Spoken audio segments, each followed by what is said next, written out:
y la verdad es que el rodaje está funcionando francamente bien. Hemos tenido muchas facilidades por parte de la administración para poder venir a grabar y a trabajar a Extremadura. Vamos a estar entre Cáceres y Trujillo, un poco alternando las localizaciones en función de las necesidades que tiene la producción.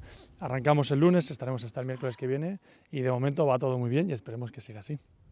Pero hoy hay rodaje, ¿no? Aquí. Hoy el rodaje en Cáceres, que arrancará un poquito más tarde y se prolongará hasta un poquito entrada la noche. Tenéis previstos 4 días aquí en Cáceres, ¿no? Tenemos previsto, sí, 4 días en Cáceres. Por supuesto que vamos entre Cáceres y Trujillo vamos a recrear parte de Medellín, pero también otras partes de la vida de Hernán Cortés antes de partir hacia México, que no necesariamente formen parte de Extremadura. No hay actores, o sea, no están los actores principales. El elenco aquí. principal no, porque aquí lo que vemos es un flashback de la infancia del personaje y sobre todo es, como decía Fidela, este capítulo es más, el foco es el primo, es Sandoval, y vemos un poco su infancia y el porqué de que Hernán quisiera llevar a cabo este periplo, ¿no? Bueno, la serie es, lo que podemos decir es que es la serie con mayor presupuesto que se ha hecho de manera independiente tanto en España como en América Latina.